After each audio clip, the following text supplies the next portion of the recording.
Assalamualaikum warahmatullahi wabarakatuh. Halo, apa kabar semuanya? Semoga sehat selalu dimanapun kalian berada. Perkenalkan, nama saya Heru Nugraha. Saya mahasiswa Prodi D3 Keperawatan Universitas Pendidikan Indonesia, Kampus Sumedang. Nomor NIM 1902392 semester 4.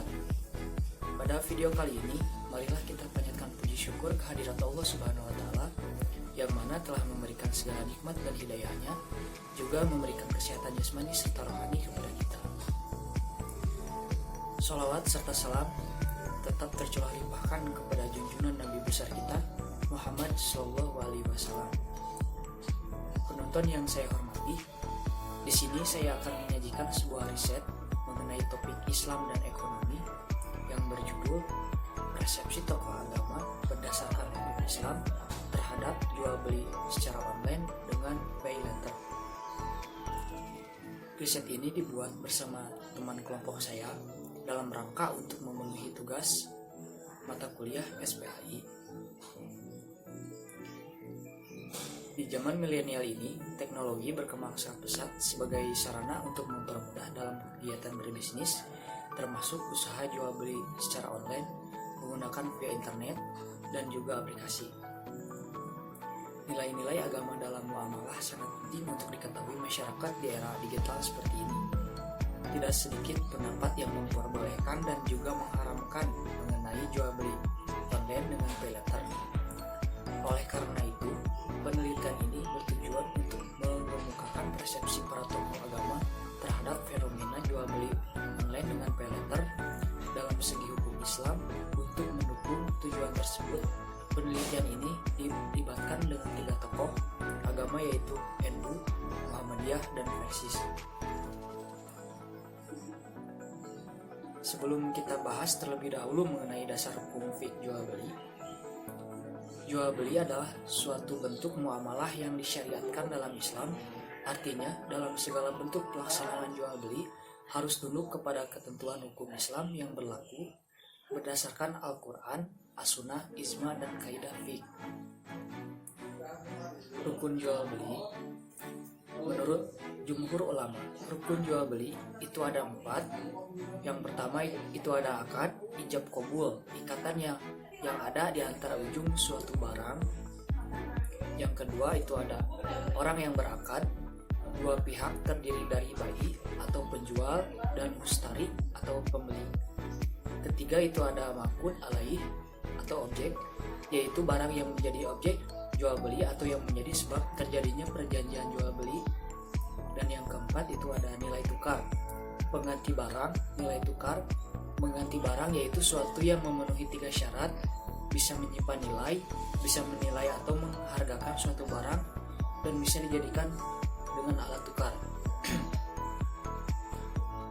Syarat-syarat jual beli harus sesuai rukun jual beli sebagaimana berdasarkan pendapat dari jumhur ulama. Yang pertama itu ada syarat yang sedang berakad, antara lain yang berakal.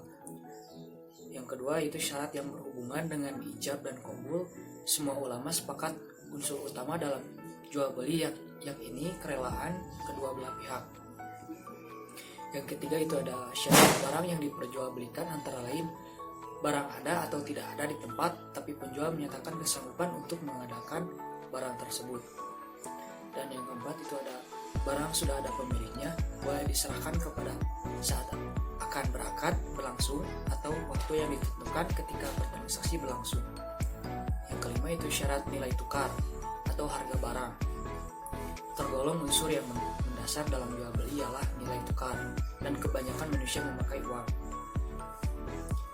Dan dari hasil wawancara terhadap beberapa tokoh agama mengenai hukum jual beli online dengan pay later yang tidak sesuai dengan syariat Islam, dapat disimpulkan bahwa dari tokoh Nadatul Ulama menyatakan pada dasarnya jual beli itu sah hukumnya, tetapi yang diharamkan Allah adalah riba. Jika kita melakukan jual beli dengan pay later, itu dapat disebut riba nasya'ah. Adapun beberapa e-commerce jual beli online yaitu seperti Lazada, Bukalapak, Shopee, Blibli dan lain-lain yang sekiranya tidak mengandung unsur riba itu diperbolehkan. Dan untuk yang mengandung riba dimanapun dan kapanpun itu tidak diperbolehkan.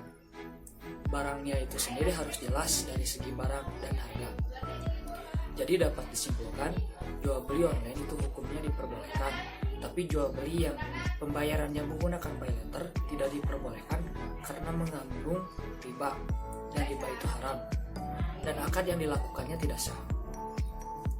Adapun dalil yang memperbolehkan transaksi jual beli yang mengandung unsur riba, adapun dalil yang tidak memperbolehkan transaksi jual beli yang mengandung unsur riba dalam surat Al-Baqarah ayat 275 dilarang.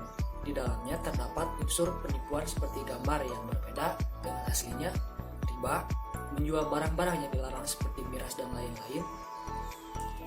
Dan dari tokoh Muhammadiyah menyatakan memperbolehkan jual beli online dengan syarat tidak mengandung gharar atau samar.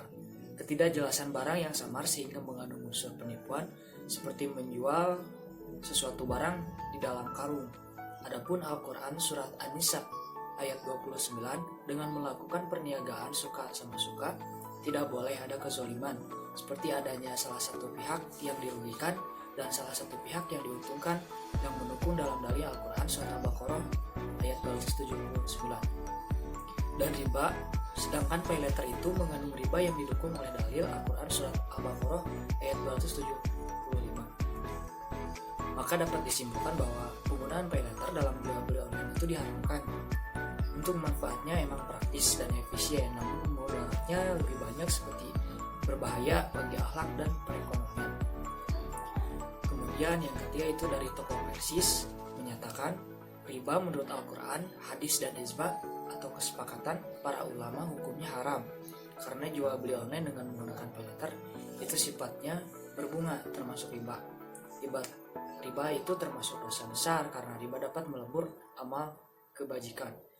Allah dan Rasul tidak pernah menyatakan peran terhadap orang yang berbuat maksiat kecuali orang yang memakan riba. Karena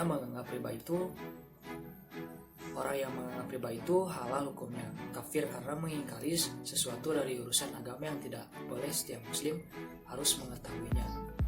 Adapun yang melakukan riba tetapi tidak menyadari bahwa yang dilakukan adalah haram dan tidak menghalalkannya, maka hukumnya wajib untuk bertaubat dari pelanggaran kefasikannya. Adapun dalil Al-Quran yang melarang riba yaitu Quran surat Al-Baqarah ayat 275. Manfaatnya memudahkan dalam jual beli dan mudaratnya dosa dan merugikan konsumen. Dengan pay letter itu banyak mudaratnya karena itu seperti hutang, mengkredit, merugikan. Saat melakukan akad itu tidak sah karena ada unsur kezaliman di dalamnya yaitu riba. Mungkin kesimpulannya dari ketiga tokoh ulama tersebut yaitu jual beli melalui online di suatu sisi dapat memberikan kemudahan dan menguntungkan bagi masyarakat. Namun kemudahan dan keuntungan itu jika diiringi dengan etika budaya dan hukum yang tegas akan memudahkan terjebak dalam tipu muslihat, saling mencurangi dan menzolimi. Disinilah Islam bertujuan untuk melindungi umat manusia agar adanya aturan hukum jual beli dalam Islam yang sesuai dengan ketentuan syariat, agar tidak terjebak dengan keserakahan dan kezoliman yang merajalela. Sebagaimana dapat disimpulkan menurut para tokoh agama bahwasannya jual beli secara online diperbolehkan, namun hukum akan menjadi haram jika terdapat unsur kezoliman, riba yang sudah jelas tidak diperbolehkan dalam Al-Quran, hadis, ijma, di mana melakukannya akan mendapatkan mudaratnya.